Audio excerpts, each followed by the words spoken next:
So hello guys, what's up and welcome back to my YouTube channel. It's me, your girl Barrister Neze, and this is Nezabelle. In my last video, I gave a very detailed account of the sad love story of popular Nigerian musician TUFACE Innocent IDIBIA and his actress wife Annie Macaulay IDIBIA. And in that video, I recounted from when they met and started from very humble beginnings, and how the fame and the wealth and the baby mamas and all the drama began, and where that relationship is right now. And in today's video, I'm going to be giving my own understanding on why I think that Annie IDIBIA should accept TUFACE's other baby mamas as an integral part of TUFACE's life. So having laid that background, let me dive into the reasons, very realistic and maybe controversial reasons, why I think that Annie should be more accepting and more pragmatic and logical to her situation and accept TUFACE's other children and their mothers. The first reason why Annie should accept her situation is that Annie loves TUFACE too much and she's not willing to leave him. Now, when a woman is faced with something that looks like an abuse, there are two options. It's either you learn to cope with your situation or you leave that situation. Now, judging by what we have seen with Annie, Annie is not prepared to leave TUFACE. It's like having a husband who is a cheat, who is philandering, and you are checking his phone, you are stalking him on social media, checking his inbox, checking his social media pages. There are two things you want to achieve. It's either you hurt yourself or you take a walk, because you know that your husband is cheating, and if you run an investigation on him, you're certainly going to find things that you're not going to be pleased about. So why are you checking if you know you're not going to act on it? Now, Annie met TUFACE when she was just 15. For all it's worth, he could have been her first love. She doesn't understand love or relationships or marriage any other way but how she has had it with TUFACE. In the latest video that she aired showing when she renewed her vows with TUFACE, she tearingly said that she loves him so much she cannot live without him, she cannot breathe without him. When a woman has fallen so helplessly in love with a man, and you know that there is nothing that man is going to do to you that will make you leave him, it's better you accept the situation to give yourself peace of mind. Now, I'm not saying that every woman must stoop for infidelity and stoop for, all this drama. Your option, if you cannot deal with it, is to take a walk from that marriage. Annie, from what I have gathered, is not willing, is not ready to take a walk from that marriage. She doesn't even understand where she's going to start from. She sees herself as destined to be with TUFACE. Come on, a woman that has labored and toiled with a man right from when he was nothing to when he gained stardom and fame and wealth and went ahead to have 5 other babies with 2 different women, and she's still stuck with that man. A man that his family came out on social media to bash her, obviously does not like her, but she still remains with the man. What else do we need to tell ourselves here? She does not want to leave that relationship. So the best way to protect her sanity and to stay strong and remain with that man is to accept all the baggage and garbage that comes with him. And one of the many garbages that comes from having a man that has several children and stays in touch with all his baby mamas is to accept that he would always have a relationship with his baby mama. And the sooner she gets accustomed to that, the better for her emotional and mental well-being. The second reason why I feel that Annie should be more relaxed and accepting of these other women, especially Berum, it's better with Sumbo, because Sumbo has gotten remarried, she has moved on, she met a pastor, a widower pastor, and she settled down, and she has children for her new man, so she's distracted. She's not interested in TUFACE. All she cares about is that, okay, maybe he's just in the lives of his children, but she's fine. She doesn't have any much emotional attachment with him.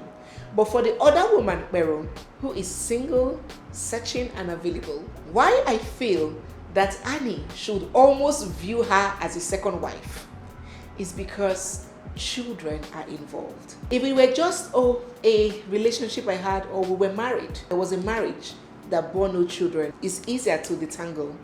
But you see a woman that had a child with a man, went ahead, had the second one, went ahead, had the third one, male and female children, that woman ain't going nowhere, especially when she's single. She would always have need for that man to be available, not only for the children, but for her.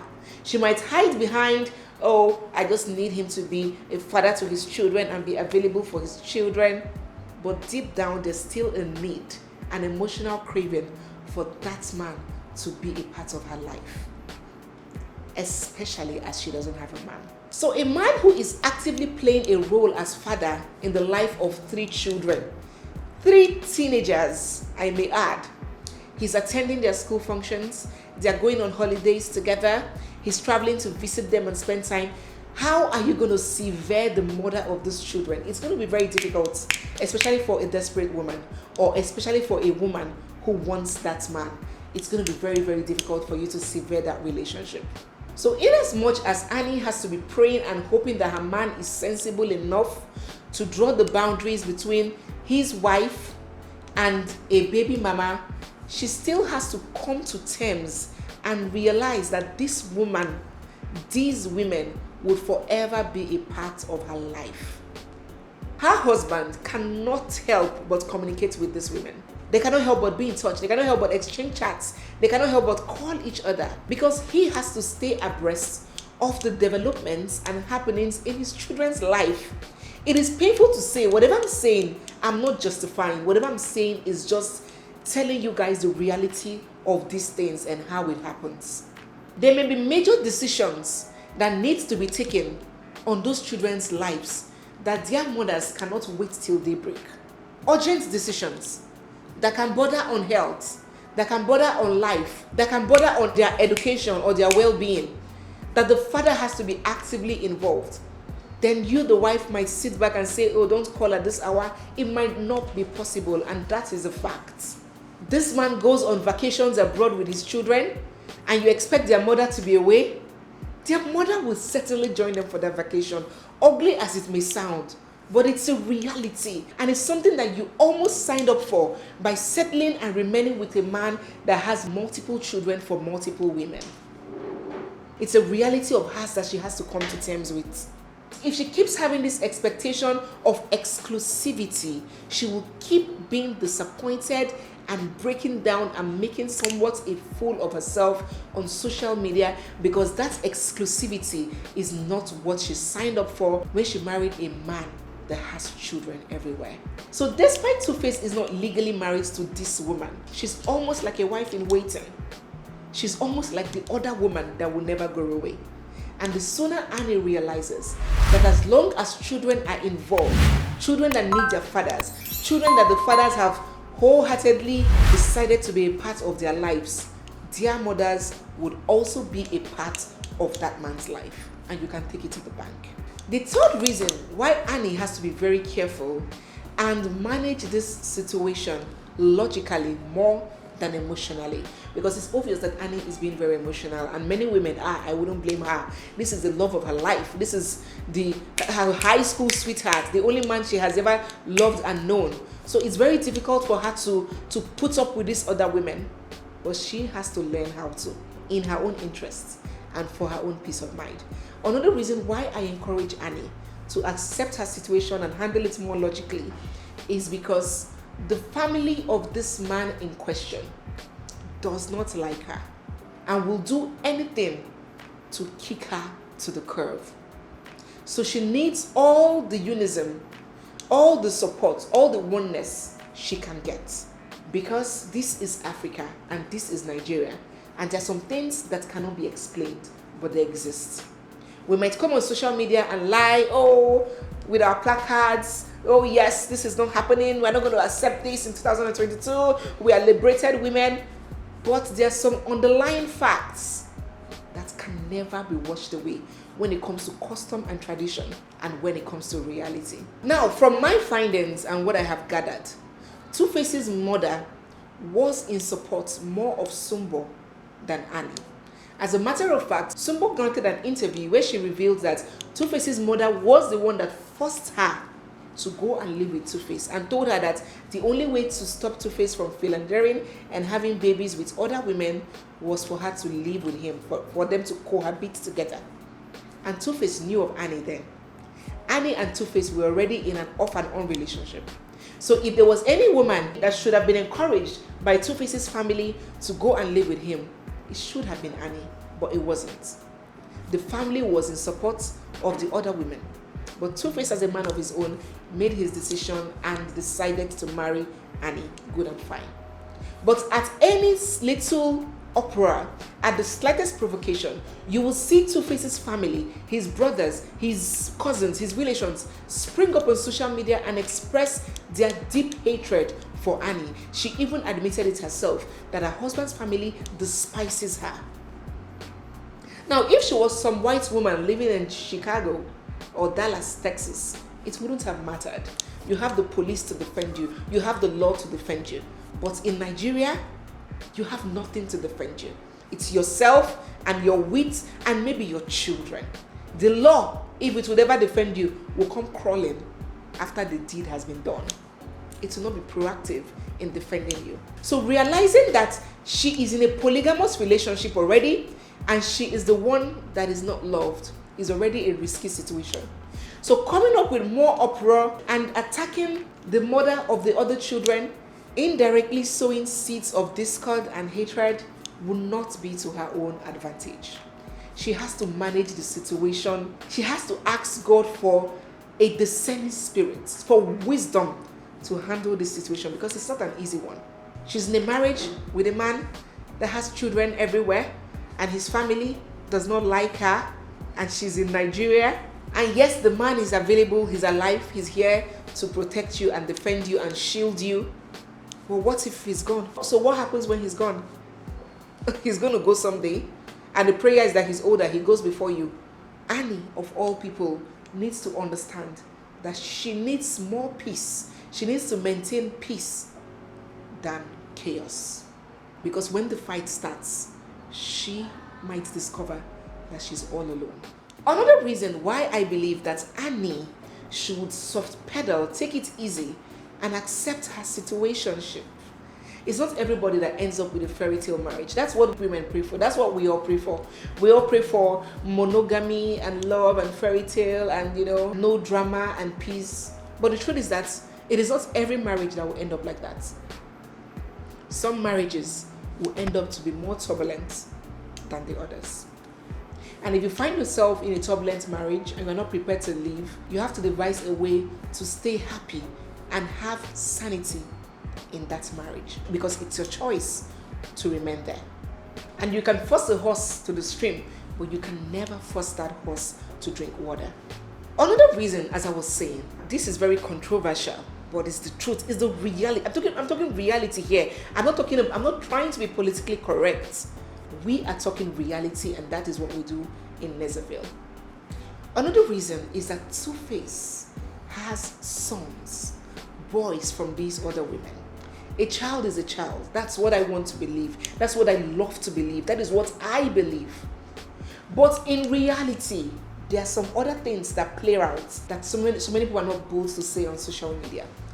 Two-Face is a very local and traditional man, a typical Nigerian man that prides himself in his sons. He had a son from another woman and he named him Innocent Junior. His junior, the heir to his throne. The one who will pick up from where he stopped. He didn't name his daughter Junior. All these things matter to an African man. Should I remind you that in Nigeria, women do not have a right of inheritance? Women are still very much segregated. And when push comes to shove, when they leave social media, when they come to the end of it, the reality of it, that's when you will see the upper hand that male children have against women. I'm a woman, it hurts me to say it, but that's the truth. That's where we found ourselves. We'll keep fighting, we'll keep trying to liberate ourselves and emancipate ourselves, but for now, that is the reality. And Two-Face will be damned to compromise his boys. He will be damned. He wouldn't do that. These boys will come for their father. When the girls are grown and married and bearing another name, they would be the one to trace themselves back to the roots, back to what their father has. And they would always have their mother and her interests at heart and fully protected. So if Annie thinks that she can play perfect stepmom and love Two-Face's children and take pictures with them and put up a facade of that understanding beautiful mom, why she feuds their mother, it would eventually backfire, because those children would grow up and the first person they will defend and have her back is their mother, not Annie.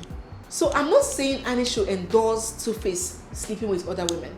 But what I'm saying is that Annie has to understand the situation that she has accepted and act accordingly. She has 2 daughters, and these other women have Two-Face's sons. Two-Face is not about to let go of his boys for anything. And the final reason why I think Annie should be more meticulous and logical while dealing with this issue, and avoid this social media breakdown here and there, and tears and weeping, and living in pain and a heavy heart, is because the internet never forgets. And if seeds of discord and enmity are sown between these children, the family would end up being in disarray when the baby mama, and Two-Face IDIBIA, and all these adults that made this whole mess will not be around anymore. When these children see themselves as enemies, as their mothers being enemies, as this mother calling out the other mother on social media, and calling her promiscuous, calling her a whore, calling her out, they would grow up to resent her. They will grow up to hate her, and there will not be peace in that family. So if she really wants to maintain this picture perfect portrait that she's portraying of one big family, she needs to slow down on attacking the mothers of these boys on social media. If she needs to address anything, it's better she does it privately between her husband and these women, or any counselor or a family, or anybody that is respected, a priest, a religious leader that can intercede and settle it for them. But coming on social media to always cry wolf, to gather sympathy, will not benefit her when it comes to posterity, will not benefit the family, will not be in the interest of the children who would grow up and read and see all the mess and drama that their parents are living on social media. So to conclude this video, women have a choice. There's one thing that God gave us, and it's a choice. I always tell myself that it's very possible for God to make us to automatically serve Him and not have any option. Just as God made us to be able to breathe with our nose and mouth, and we don't have any option but to see with our eyes, right? God could as well have made human beings to automatically love Him and serve Him and stay true to Him. But He didn't. He gave us that golden option called choice. So you could choose to love Him and serve Him, or you could choose not to. So choice is an integral gift that God and nature has handed over to us. And whenever you make a choice on whatever path to follow, you should be able to bear the consequences of the choice you made. I hate to see Annie hurt. It hurts me to see her suffer. It hurts me to see that the man that she started from nothing with has caused her so much irreparable pain. But staying with this man is a choice that she has made. And the sooner she embraces the repercussions and the results of the choice she made, and look for more innovative and logical ways to follow her reality, the better for her. So let me know your thoughts in the comment section. What do you think about all this brouhaha, baby mama drama, emotional breakdown, hysterical crying on Annie's part? Do you think that this woman should completely be severed from Two-Face and stay the hell away from him? He's married. They should leave him alone. Or do you think that that request is an impossibility, given the fact that they have children, male and female, for him? Do let me know your thoughts in the comment section. So thank you so much, guys, for watching. If you're not subscribed here, don't forget to hit the subscribe button, turn on your bell notifications, drop your comments in the comment section. I would love to read them. Love to read them. I want to see your different and divergent opinions in the comment section. It's me, your girl, Barrister Neze Peperempe, and this is Nezerville. I'll see you guys in my next one. For now, bye.